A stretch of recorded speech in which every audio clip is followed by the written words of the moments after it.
토트넘이 리버풀을 상대로 경기 초반부터 답답한 상황들이 이어지자 카메라는 엔지 포스테코글루 감독을 비춰주었다. 리버풀을 상대하기 탁월한 선수들이 없고 답답한 상황. 엔지 감독 뒤에 비춰진 한 명의 선수. 이 선수는 아예 엔지 감독에게 외면당해 있었다. 프리미어리그를 치른 동안 그가 뛴 총 시간은 35분. 엔지 감독이 아니었다면 이 정도로 가치 없는 선수는 아니었는데 어느 순간부터는 정말 토트넘의 존재감 없는 선수가 되었다. 그는 무슨 생각을 하고 있었을까? 20살의 노리치 시티를 승격시켰던 MVP 미드필더, 영리한 두뇌로 토트넘 미래라고 불렸던 선수. 차라리 윙크스처럼 임대를 떠났다면 이렇게 초라하게 있지는 않았을 것 같은데 안타깝게 보였던 스킵은 리버풀전에서 갑자기 대반전을 만들어버린다. 미드필더 포화 상태에서 경쟁에 살아남을 수 없었을 때 갈 길을 잃어버린 상황에서 절박한 토트넘 상황에서 엔지 감독은 스킵을 레프트 윙백으로 투입시킨다. 남은 경기 시간은 30분. 그리고 0대4로 초토화된 상황. 거기다 히샬리송, 메디슨과 동시 출전에 기대조차 하지 않았던 상황인데 아차, 왜 그 생각을 못했을까?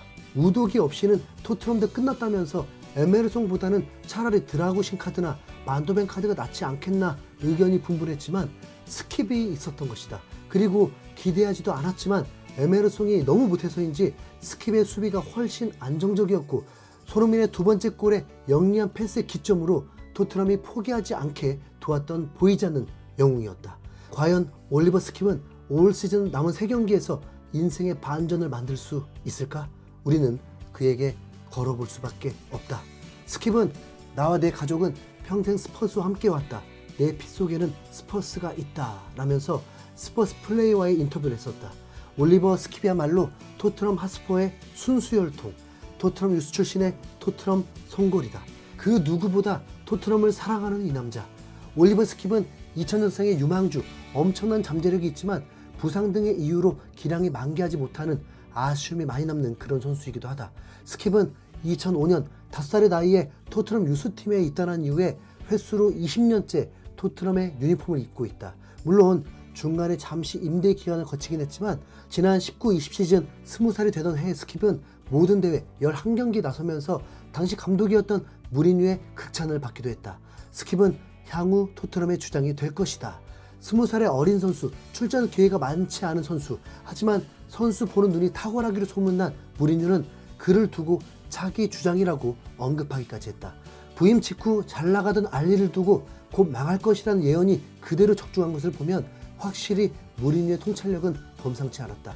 무리뉴 감독 시절부터 본격적으로 성인 무대 도전장을 내민 올리버 스킵은 이듬해 노리치 시티로 임대를 떠나게 된다.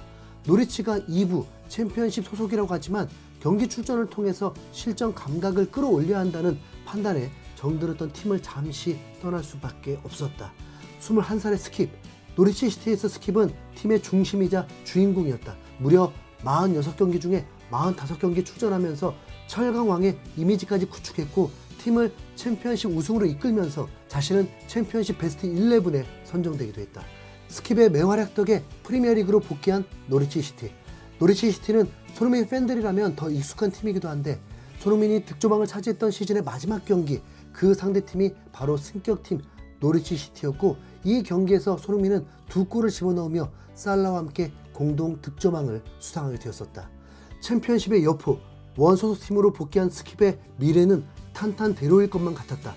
21-22 시즌의 첫 경기 맨시티와의 경기에서 선발로 나서며 대활약, 전반기에만 28경기에 출전, 특히 14라운드 브랜트포드전과 15라운드 노리치전에서는 2경기 연속 맨 오브 더 매치에 선정이 되는 등 스킵은 토트넘에서 날개를 활짝 펼치는 데 했다. 하지만 안타까운 소식이 전해지게 된다. 바로 스킵에게 드리운 부상의 악몽. 시즌 초중반까지 토트넘에서 거의 풀타임을 출장하고 잉글랜드 연령별 대표팀에서까지 주전 미드필더로 출전하면서 어린 나이에 스킵에게 과부하가 걸렸던 것이다. 1월 사타구니 부상으로 이탈한 스킵은 빠른 회복을 위해서 근육 주사를 맞았는데 안타깝게도 이게 염증을 일으키면서 복귀가 더욱 늦어지게 돼버린 사고가 발생해버렸다. 토트넘에서 주전으로 자리를 잡은 이 시점, 21살 올리버 스킵은 조바심이 날 수밖에 없었다. 하지만 결국 시즌 내에 복귀하지 못했고 4월 미국에서 수술을 받기로 결정하면서 이렇게 스킵의 시즌은 끝이 나버리고 말았다. 그럼에도 토트넘 구단은 스킵의 잠재력을 알기에 수술하는 날 2027년까지 6년 장기 계약을 따내기도 했다. 회복 후에 맞이한 2022-2023 시즌 등번호 4번을 부여받으면서 이제는 어엿한 팀의 중심이 되는가 싶었지만 시즌 시작 전 그만 스터드에 찍히는 사고, 또다시 부상을 당하면서 시즌의 시작을 함께하지 못하는 불운을 맞게 된다. 그런데 스킵이 없는 이 오랜 기간 토트넘은 동 포지션에 이브 비수마라는 수준급의 미드필더를 영입했고, 호이베르와 벤탄쿠르가 버티고 있는 중원에서 주전으로 도약하기가 결코 쉽지 않았다. 투미드를 선호했던 콘테 감독, 주로 호이베르와 벤탄쿠르가 주전으로 나섰고, 스킵은 비수마와 교체 출전을 두고 다투는 형국이었기에 주전이 되기는 어려웠던 상황일 수밖에 없었다. 왕성한 활동량과 터프한 수비, 수비적인 면에 있어서 명확한 장점이 있었지만 스타일이 좀 투박하다 보니 빌드업 전개와 볼캐리에서 약점을 드러내게 되면서 서서히 스킵의 입지는 줄어들기 시작했는데, 올 시즌 프리시즌에서 바르셀로나와의 경기에서 멀티골을 장렬해버리는 대활약을 하면서 기지개를 펴는가 싶었는데 엔지 감독에게는 호이베르보다 더 아래로 판단한 것 같았다. 어쩌면 다음 시즌 토트넘을 떠나 임대로 다른 팀에서 활약할지도 모르는데 왠지 또 우승을 할 것 같은 느낌?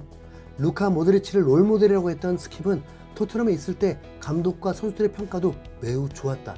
손흥민은 토트넘의 미래를 책임질 최고의 선수가 될 것이다 라고 했고, 무리뉴는 그는 어리지만 토트넘의 주장을 맡길 수 있는 선수다 라고 했고, 에릭센은 내가 그를 좋아하는 이유는 그의 용기 때문이다. 그는 공을 잡는 것을 두려워하지 않고 앞으로 나아가는 것을 두려워하지 않으며 태클도 두려워하지 않는다. 그는 만능 미드필더다. 포체티노는 환상적이다. 마치 30살 베테랑처럼 플레이하는 것 같다. 콘테는 그가 탑 미드필더가 되길 희망한다면 충분히 될 수 있다 라고 평가했다. 이번 리버풀전에서 30분 활약으로 현지 팬들의 반응도 나는 그가 뛰는 것을 정말 보고 싶었어. 스킵은 최소한 벤 데이비스처럼 활용될 수 있는 원클럽맨이 될 거야. 나는 스킵을 의심했어. 사과하고 싶어. 이제 그는 빛을 보게 될 거야. 스킵의 머리카락이 가늘어지면서 그의 재능은 커지고 있어. 스킵은 꼭 맨시티전에 출전시켜야 해. 우린 새로운 레프트백을 찾았어. 나는 스킵의 장점이 극대화되려면 윙백을 하는 게 좋다고 생각해. 토트넘에서 정말 보고 싶은 장면을 스킵이 해줬어. 히샬리송에게 완벽히 연결했어. 나는 호이베르보다 스킵이 낫다고 생각해. 등등. 역시 스킵을 매우 긍정적으로 평가하고 있었다. 스킵은 확실한 오른발잡이인데, 하지만 지금 현실이라면 엔지 감독은 인버티드 풀백으로서 스킵의 장점들은 모두 통할 수 있다. 과감하게 전진하고 영리하고 수비도 잘하면서 번뜩이는 골도 넣는 선수, 경기에서 MOM도 몇 차례 받아본 선수, 토트넘의 새로운 퍼즐이 완성될 수 있길, 그리고 후회 없는 3연승할 수 있길 기대해 본다.